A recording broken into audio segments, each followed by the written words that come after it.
Good evening mga kababayan. So, meron na naman tayong interviewin si kabayan natin na regarding sa paggamit niya ng experience niya ng Lunas at Acid Guard. Kabayan, ano yung sakit mo noon? Tapos ano yung naitulong sa'yo ng pag-inom mo ng Acid Guard at Lunas? Malaking bagay po yung po sa atay. Opo, opo. Eh, malaking bagay po dahil po ang lagi pong kabagad ko bago lagi pong yung medyo po malaki. Ngayon po Mm-hmm. yung pong gamot na yon ay nawala po pagkabag saka yung po ang tiyan ko po ay Lumiit na rin po. ita rin po saka po ang aking pagdumi ay natural na po. Normal na po. Yung unang dumi nyo po, ano po ang ano nyo? Parang madumi ho. Talagang iba yung amoy din o matindi yung amoy? Oh. Ay ngayon po ay 2 araw po akong hindi nakainom. Medyo naantak po. Kaya sabi ko sa kapatid ko, order nga po ulit ako. Mm-hmm. Okay, ano po yung ano, pwede niyo po sabihin ko ano yung naantak kasi malalim na salita ng Batangas yan, tama? Yung medyo pong nahapdi-hapdi. Na-update yun. Naantak. Opo. Tapos po, yung noon po, ano po yung bukod po doon sa bloated? Meron pa po ba kayo kung ibang iniinda? Mayroon po bang findings ng doktor sa inyo? Yun daw po ay yung ang akin daw pong atay medyo may tawag daw Taba? yung po gas daw po, gas. May gas-gas. Opo, opo. Tapos yun na, pero ang pinaka main problem nyo po is yung pagdumi talaga. Tapos laging bloated. Saka yung pong ang pagdumi ko po hindi po natural. Opo. Gaano Saka kayo po katagal bago makadumi? matagal po. Mga araw, Pagdumi ko, ulit po? mga 3, 4, ganyan. 3 araw, sakit sa ulo nun pag di mo nilalabas.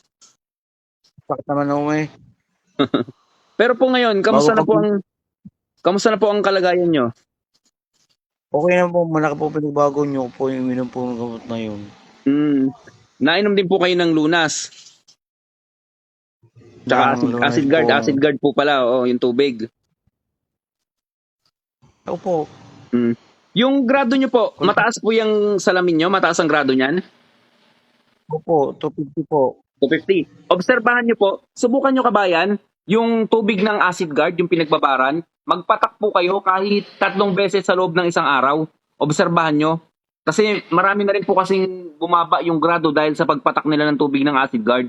Tapos ipagan nyo rin po yung pag-inom ng tubig. Ano po doon yung papatak? Ano po?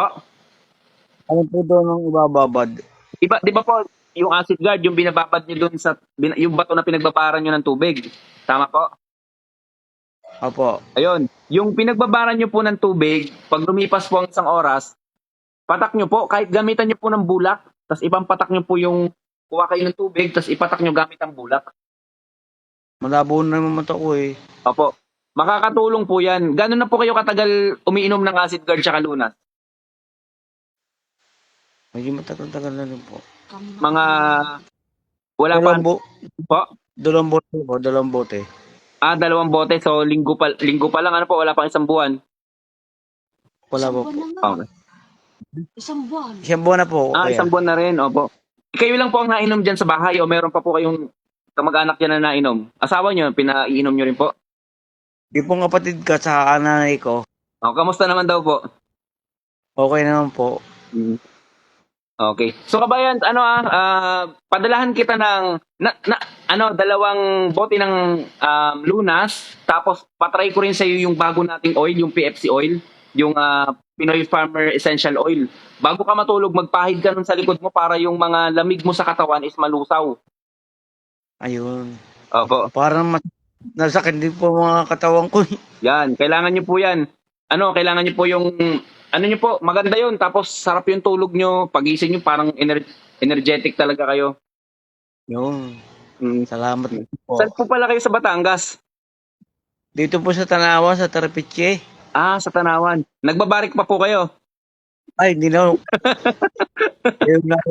Dati akong galing po bumarik. Opo. yung barik pala mga kababayan sa Batangas is nagiinom. Ngayon pa di, Yung, ngayon pa di na kayo nagbabarik.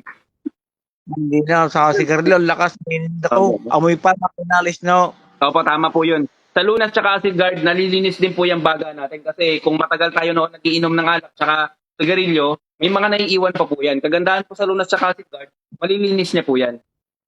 Okay po. Kabayan, salamat sa oras mo ha. Pakisabi po sa misis mo tsaka sa mga kapatid mo, salamat po sa pagtiwala sa produkto. Salamat po. Maraming salamat. Opo, maraming salamat po. Bye-bye po.